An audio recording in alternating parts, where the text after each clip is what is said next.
بسم اللہ الرحمن الرحیم۔ السلام علیکم۔ ہمیشہ کے لیے تندرست رہنے کا آسان نسخہ، آئیے سماعت فرمائیے۔ جو شخص یہ چاہتا ہو کہ مرتے دم تک اس کے تمام اعضاء درست رہیں اور وہ تندرست رہے، تو یہ آیت روزانہ 3 دفعہ پڑھ کر اپنے اوپر دم کرے، انشاءاللہ تعالی ہمیشہ کے لیے تندرست رہے گا۔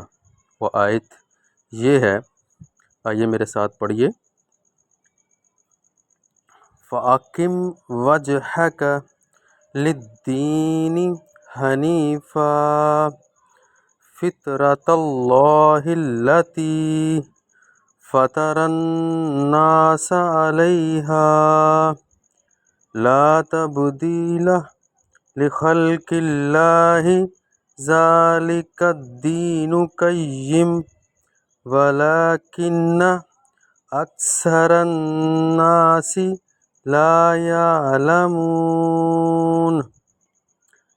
آئیے اس آیت کو آپ نے 3 مرتبہ پڑھنا ہے، تو آئیے اس کا ترجمہ بھی میرے ساتھ آپ سماعت فرما لیجئے اور دہرا بھی لیجئے۔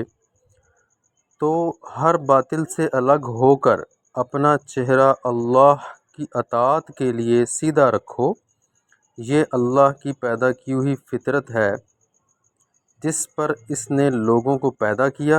اللہ کے بنائے ہوئے میں تبدیلی نہ کرنا، یہی سیدھا دین ہے، مگر بہت سے لوگ نہیں جانتے۔ یہ سورہ روم آیت نمبر 30 کا ہے۔